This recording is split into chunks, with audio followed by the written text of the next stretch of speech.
Welcome, folks. Okay, I'm Johan, and welcome to Life as a Seed podcast.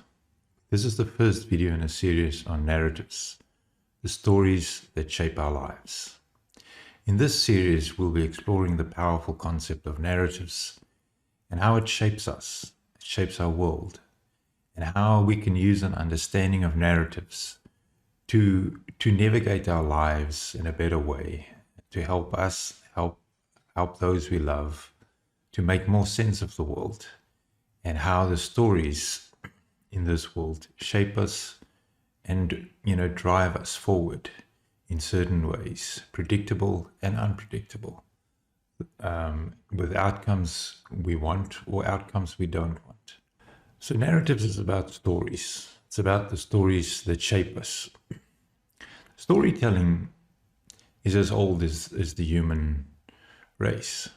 Stories is the way we make sense of the world. Stories is the way we get incorporated into a group, incorporated into a culture. The stories we believe, the stories we hear, the stories we tell shape us. It shapes our thinking, it shapes our understanding of the world, it shapes our view of the world. It gives us eyes to see the things we want to see. But the power of narratives or stories is not that well understood. And today there are big interests to manipulate narratives, to tell us our stories on our behalf, to plant ideas and thinking into us, to shape us in order to achieve certain outcomes in certain ways. So the understanding of narratives is imperative to understand how the world works, to understand how we fit into that, and then to ultimately make the decision on how we navigate the stories we tell, the stories we believe, or how we allow stories to shape our thinking, to shape our understanding of the world, ultimately how we see the world. So let's jump in and try and unpack this a bit. So the understanding of narratives needs to start with how people are wired and why we are attracted to stories or simple concepts. And the key thing here is that people seek out low resolution views of reality. It's that we are wired to almost move away from the detail and try and find a simple outline or a simple understanding of a problem. And from that simple understanding of reality, the low resolution view, we then try and use that understanding as a building block on how to move forward. So we constantly seek out low resolution views of the world, and stories are the primary way in which we find those low resolution views that we then map together in order to make sense of our world, to make sense of how things work, and then from there try and map a way forward for us. So it's a key thing to understand that we are wired to not go into all the detail or understand all the detail. We are more wired to just try and find a view that maps to our understanding, currently. So you can almost say that our seeking for stories or our attraction to stories is like seeking a low resolution map, which we then use to, in a sense, orientate ourselves, to find out where we come from, to find out where we are now, and then to map out a path on where we go from here, to sort of use it to navigate our own lives. So a narrative is a general outline. It's a general idea. The purpose is to take away the detail, is to not get stuck in the detail. But because of that, it then changes, in a sense, from detail into a vague storyline or a signal. And the purpose is to give me the correct signal or the correct message so that I can orientate myself. Where do I come from? Where am I now? And where am I going? So once we understand that that is what we are wired to do and how we function in this world, you can understand why we are attracted to it and why we seek out these stories. But then also it becomes clear that there are certain things that we would ultimately miss because we are not working with the detail. We are not concerned with all the details that goes on into a story. So we can basically see this in a layered approach, in where narratives are normally a single selected view of reality. It's a low resolution snapshot that we select on purpose to give us a certain view of the world. But yet reality in itself is multi-layered, it's multidimensional, and it is ever evolving. It is a system that is interconnected, evolving over in space and time. And it is not as simple as a single layered selected view or snapshot or story. And in that sense, it is very important to understand that stories or narratives are not real. They are an abstraction of a certain view, a layered view, a selected layer of what is real. And as such, we miss the detail and we miss certain things, or we can on purpose not see certain things because we choose to only have a certain view. So in this sense, in this slide as we have it here, there are 4 layers of the same reality, but it highlights different things. It provides you a certain view which looks at certain particular characteristics of the same landscape, of the same reality. Yet what we do instinctively and naturally is to select the view that fits us. We might not be interested in the other views that might be in our immediate environment or within our timeline or within our culture. But the other views are there. They are real, and they are real or selected by other people.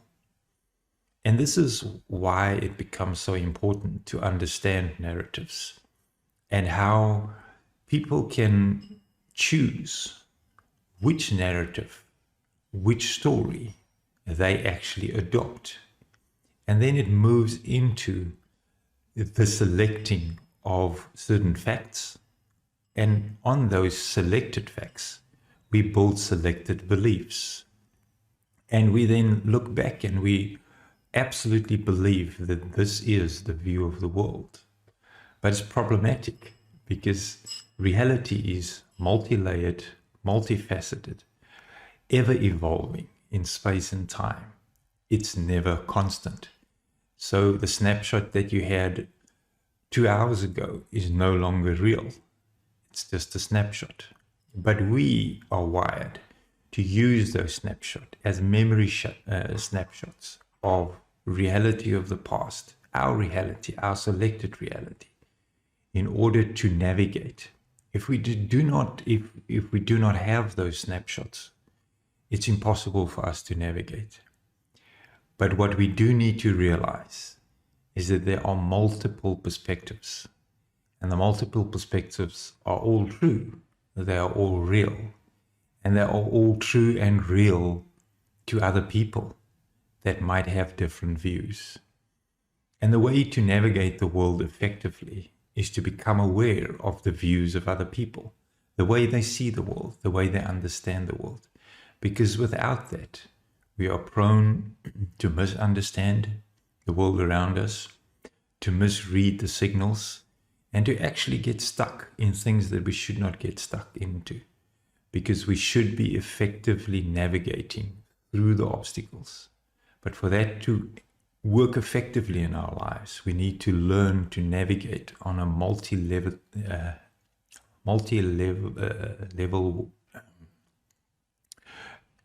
way, so that we have a multi-dimensional view of how the world works, how it interacts, and how it evolves.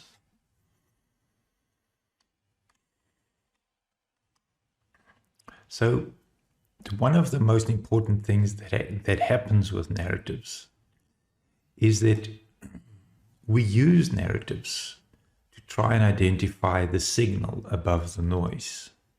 So because we are wired to select certain views, we see the other views as noisy.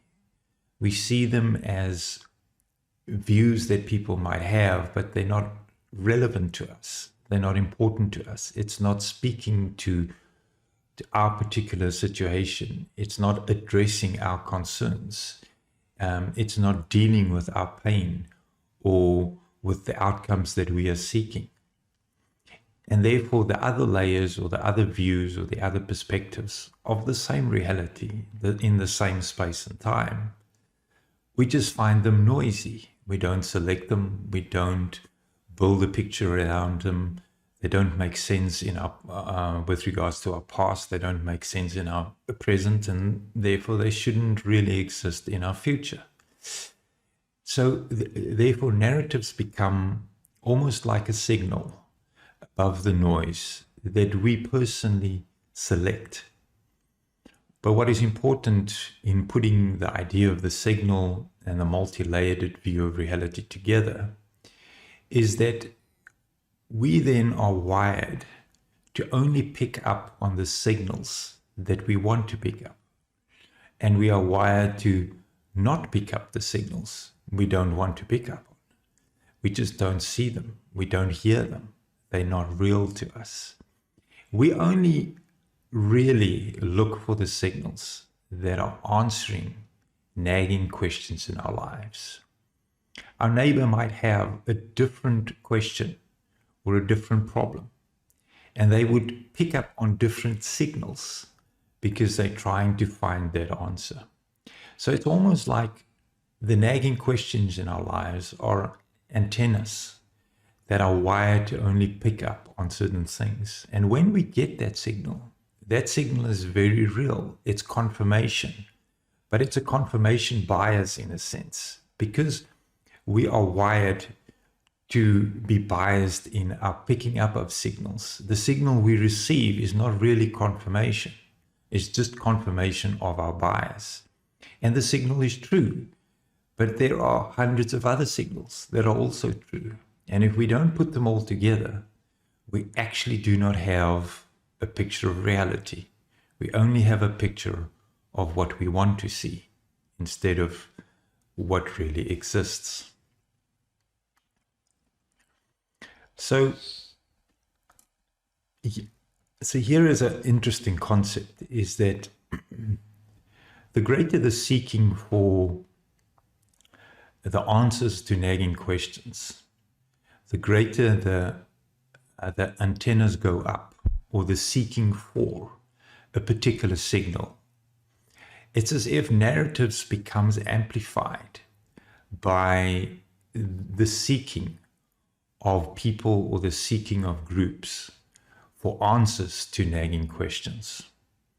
And this is where it becomes quite interesting, where, for example, the media will pick up on a nagging question within society.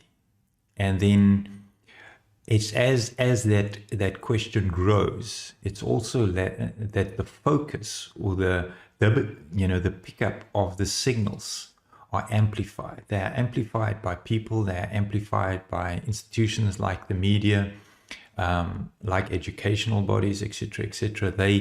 It has an amplifying effect, and it begins to become bigger and bigger, as if those things then become the next thing. It is the only thing to many people. But it's in the same way. It's a nagging question that then the antennas go up. The signal is being picked up. It's being amplified through different things, and it begins to override the culture. It becomes an overriding signal.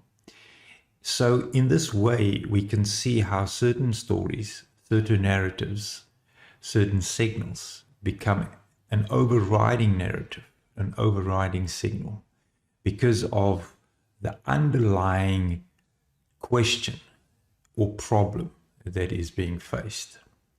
Now, because of this dynamic where narratives become signals and signals are picked up by people and signals become amplified by certain groups, and then begins to change the view or the culture as such, begins to override other narratives, other signals, we can begin to see how the world evolves through narratives and the manipulation of narratives.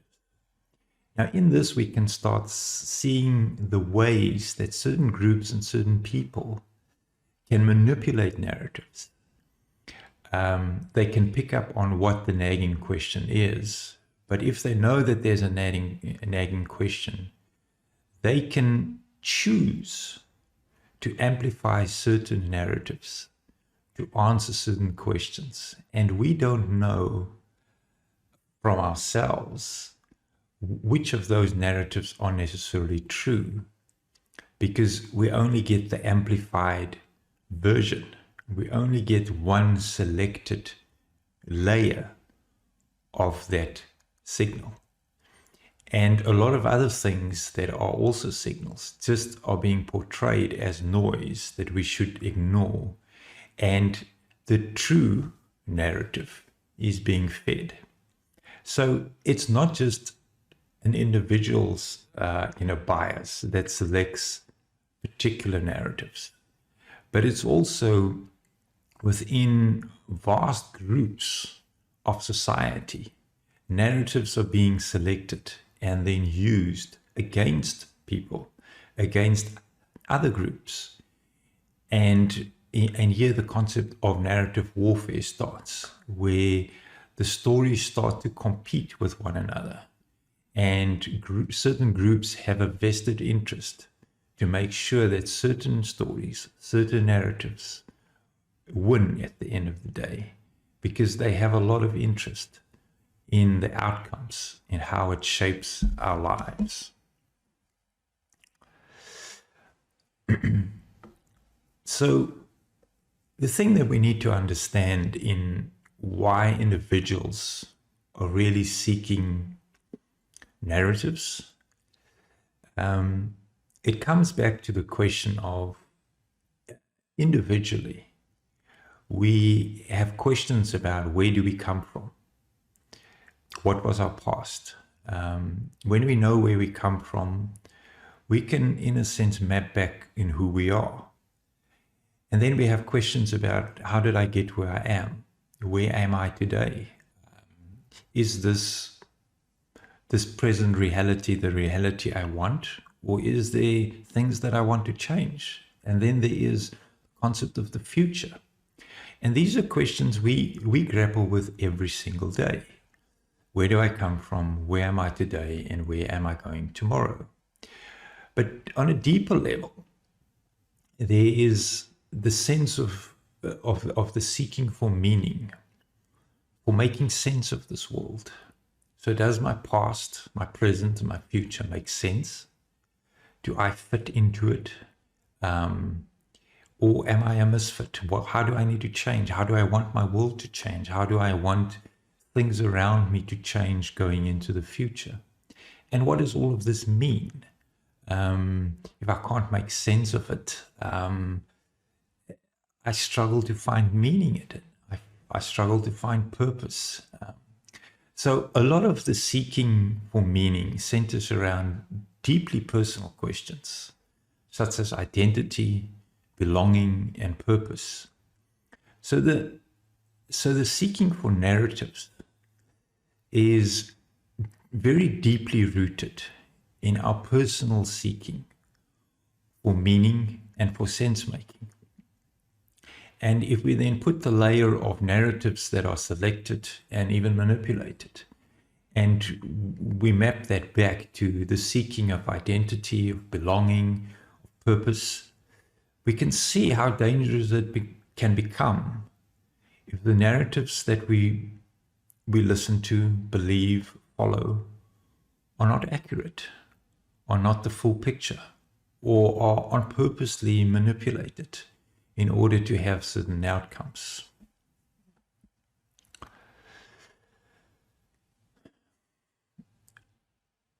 So ultimately, we have to come to grips that narratives are not just stories, but narratives have the power to really shape us on a very deep personal level, to shape our behavior on whether we go left or right, or whether we go up or down, or whether we go into certain directions or not. And therefore, this is why I've tackled this problem of narratives and why we are exploring it. Because I believe that unless we fully understand the impact of narratives and how narratives shape us, shape our past, shape our present, and shape our future, and shape our identities, our sense of belonging, our sense of purpose, how it shapes all of these things, unless we understand that, we are not really in control. We are not really choosing. We are simply listening to stories, and when they make sense, we semi-adopt them or we believe them. We map them together with our current reality. They become part of our own personal map. But what if that piece of the puzzle is incorrect, is false, or is on purpose manipulated and controlled by someone?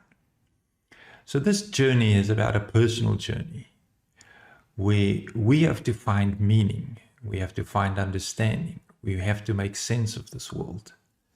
And unless we do, we are really in trouble, because we are being led by the nose in ways that we do not know and we do not understand, by people that actually understand narratives. So the purpose for this series is to help you as an individual to find out how narratives have shaped you, to see how narratives are currently being used against you without your knowledge, and how you can ultimately start to craft your own narrative.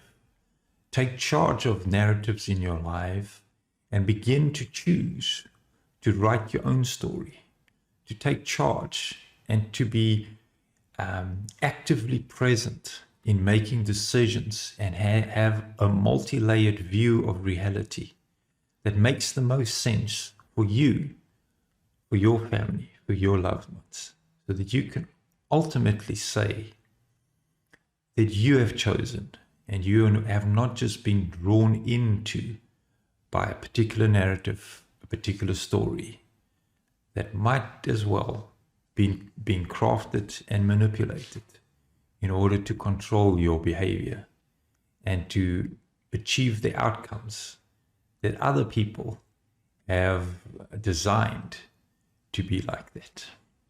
So please stay with us. In this series, we will be exploring narratives in a very wide spectrum of ways of how we see the world, how the world is being shaped. So if this is interesting to you and helps you, please stay tuned for the next in the series. And thank you for watching. I appreciate it. Thank you.